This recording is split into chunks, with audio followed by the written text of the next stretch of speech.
And indeed, Wexford's league dominance continues, and no consolation, of course, for the Galway girl. Liam O'Neill was introduced as the next president of the GAA, but the current president, Christy Cooney, in his annual address to the delegates yesterday, posed some interesting questions on a wide range of issues, from the role of Congress itself to the association's amateur ethos. Well, today, Christy Cooney, along with the GAA's Director General Paudric Duffy, sat down to discuss these issues with Marty Morrissey. Gentlemen, both of you, indeed, thank you very much indeed for joining us on League Sunday, first of all. Were you pleased with Congress 2011 here in Mullingar? I think it would be fair to say that it was a good Congress for the association. Not alone Congress itself, but also our 4 workshops that we had on Saturday were very worthwhile, very much with regard to debate, information giving, challenges that are facing the association. So all in all, I would say it was a very positive Congress. Has it gone past its sell-by date?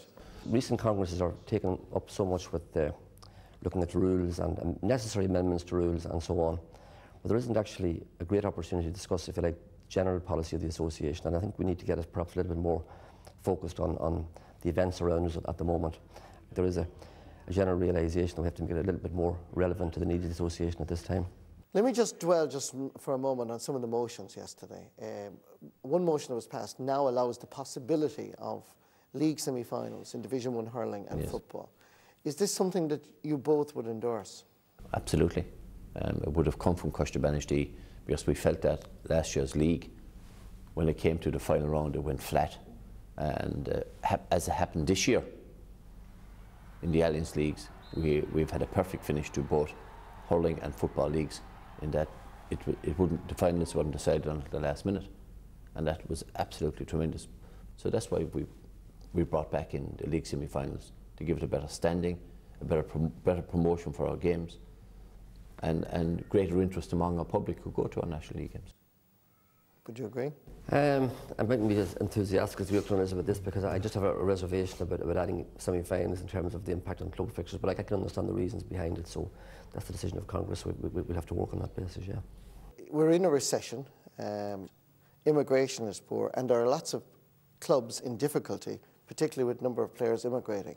Can the GAA do anything? Are they doing enough? I suppose the concern I would have is that I think that we will do whatever we can as an organisation, but the scale of the crisis this time is so severe that no one can sit here and say that the GAA can put in place schemes to employ all our players. Clubs and counties are trying very, very hard, but this is an unprecedented crisis and certainly does pose particular challenges for the GAA. What has been the reaction at grassroots level to Queen Elizabeth coming to Croke Park? And is this a marketing opportunity for the GAA? And perhaps the visit of President Barack Obama from the United States as well? Well, we don't know at this stage whether President Obama is coming to Croke Park or not. But if he is, he'll be welcome the same as the Queen is. We were requested to accept a visit from the Queen by Uachtaráin Hearn, which we were glad to accept. And we look forward to a visit, and I would have to say that the reaction has been quite positive. Tom Ryan, your financial director on Friday night, mentioned about gate receipts, that gate receipts were slightly up in comparison to other years. Does that lend you to believe that perhaps you might reduce ticket prices when it comes around to the Summer Championship? We will reduce ticket prices for the Summer Championships. We'll be announcing a package in a few weeks' time. We want to get as many of our patrons at our games at affordable prices. And that's important that we would do that. We need to recognise the wonderful support we have and to acknowledge it in a significant way. When our people are going through difficult times, it's important that our association would recognise that and support them in a positive way, and we will be doing that. You also hinted that provincial boundaries, as we know them, perhaps need to be looked at. Is this the beginning? Were you sowing the seed of the breakdown of the provincial championships, and that maybe it's time to look at an open draw in both hurling and football? Absolutely not. I believe the provincial structure has served us very well. But I was raising the question as a result of Galway and Antrim coming into a hurling championship. Do we need to look at our boundaries? Are they there because historically they've always been there? Could we do more than 5 teams in a Connacht championship? Could we do more than 6 teams in a Munster championship? All I'm saying is that I would like some people to sit down and have a look at this, to see can we structure it in a different way, in a more balanced way, in a better championship format that will give greater opportunities for teams to win provincial championships. Are you in favour of the open draw? No, I think that what we have at the moment is we've got a balance. We have a provincial system and we have a qualifier system that is effectively an open draw. So I think that, in fact, it probably suits the needs of the GAA well. I think realistically that our championships would lose a lot of appeal if the provincial championships were done away with. I think that for a lot of counties, winning a provincial championship is a realistic aspiration. Winning an All-Ireland is not. I don't believe we're ready for a complete and total open draw now. What is the point of our so-called voluntary ethos and our amateur status? Why are we in denial? Why do we proclaim our values and then fail to deliver?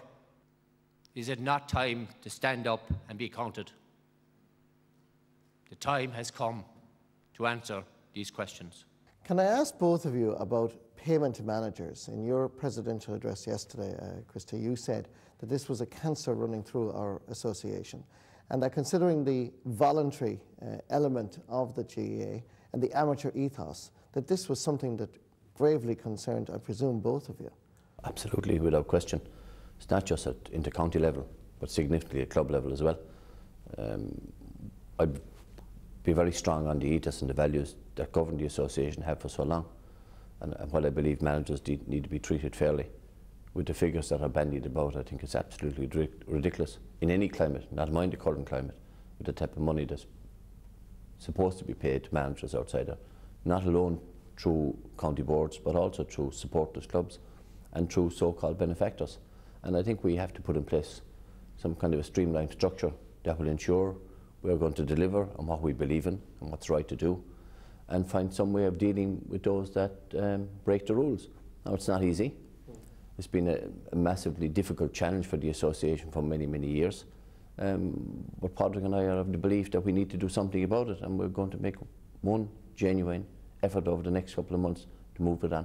I think that the difficulty I have is that we profess a value, and at the same time we're quite happy to ignore the breach of our own rules around amateurism, and I think we just have to come to terms with that.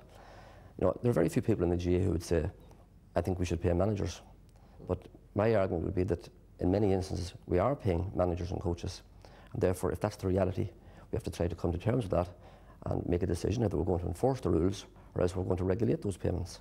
But I certainly don't think going on as we are at the moment is tenable. I think that the reputation of the association through time will take a serious knock if we don't address the issue. If we can achieve that, myself and Paudric, in the next year, it'll be a mammoth task, but it'll be very fulfilling, not for us individually, but for the ethos and the values of the association, which is so important. It's about the association continuing to expand, grow stronger, have good structures in place, and at all times challenge ourselves how we can do things better. Paudric Duffy, Director General of the GAA, Christy Cooney, President of the GAA, thank you very much indeed for joining us on League Sunday. Thank you, Martin. Thanks, Martin. Yeah, interesting stuff, and major issues, of course. Let's just touch briefly on two of them. Liam, first of all, unemployment. We will have in the championship this year in big games, be it in Thurles or in Páirc Uí Chaoimh or whatever the case is, lads playing big matches on Sunday and going searching for a job on Monday morning. Yeah, it's very tough. You know, it's very tough on any individual, and I feel for anyone, not just inter-county players, but anyone that finds themselves unemployed, because it is a very stressful time.